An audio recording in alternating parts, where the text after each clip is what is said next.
Sorry. I know what you're talking about. Yeah, It's okay, it's almost the same. That's all. It's gonna be about 3 days. Okay, let's go. Okay, today I'm going to give you a session about story between the pinball, basketball, and me. And this is based on my personal life, and also something is probably a little bit exaggerating, but basically it's true. And so when I was a kid, and at that time, the pinball is definitely my first sports. And you know, in TW, the guys were simply saying, you should be good at playing pinball because you come from China, for example, in Turkey. And I remember I was at elementary school. At that time, the pinball was the most popular sport in China, and I would all like to play that.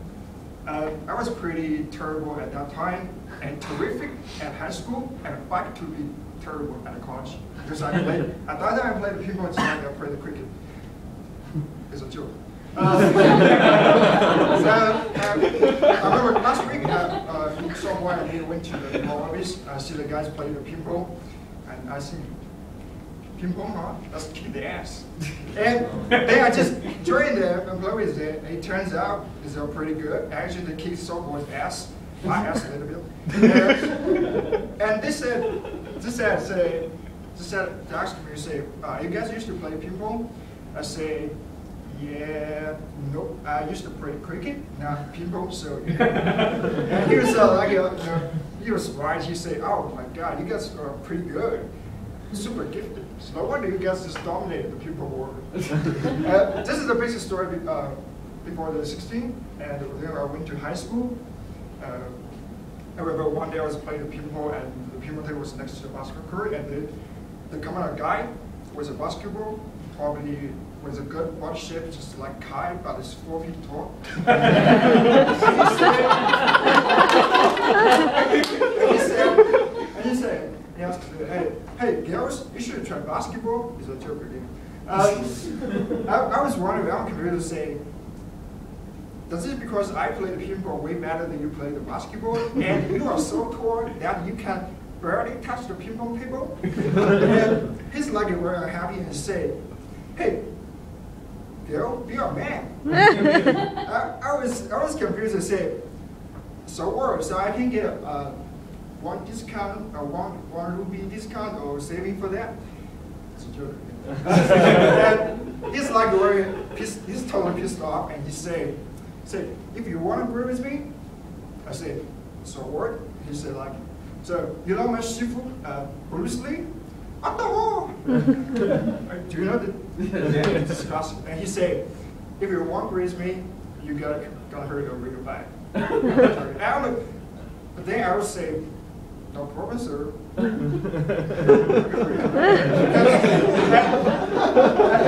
Right now, I should tell that boy, you say, hey boy, so recipe has stolen your lines, you should sue him for the patent. Copyright, trademark, another packaging, and it was a joke. When I first played basketball, it turns out it's pretty, in SolidWorks jargon, in SolidWorks term, it's pretty interesting and different. So it is, so after a couple of shooting and dribbling, I was wondering that the guy who invented the basketball, James Naismith, should design the ball the size exactly just like a pinball. The word must be there. The shooting is this piece of cake.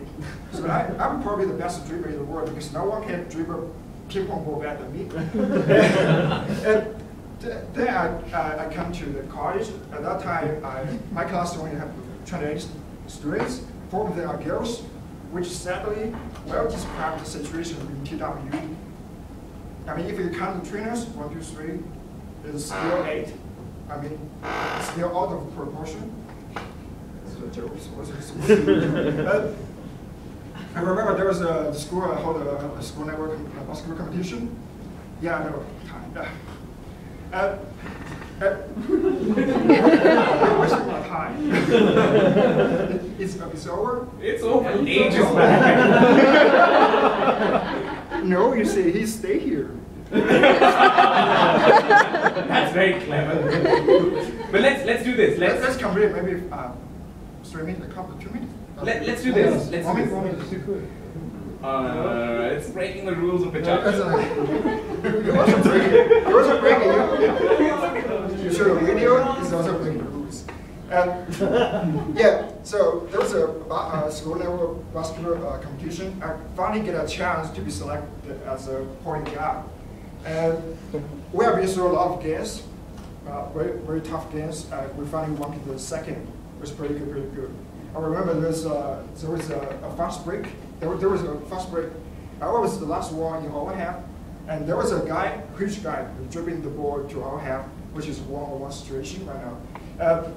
This guy is very huge, just like weighting, just like the sand, but he's a little bit taller than me. Yeah, you can imagine. I was thinking at that time, if I step up, maybe I can make an offensive foul. But there was, because you see, I'm skinny, my height is not outstanding. There was a really, very big risk that I could get hurt really bad. So if I step back, let him score easily. But you know, my mathematics is not very good, so I step up. I step front, and you know that guy just has no hesitation to slow down his pace. Just directly home. And I was getting locked down, and my knees, elbows suffer, really, really bad bruise.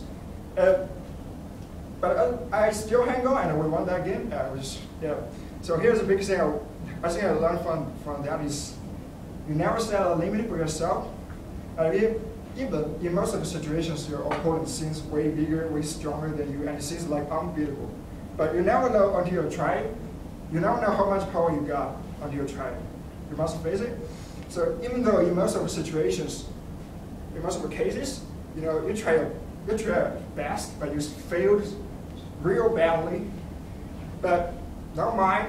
The whole thing is, you know, you win the respect, you win the courage in the office, which really go beyond the failure or success. So that's why the reason I really loved Allen Iverson. And so here is my story. So yeah.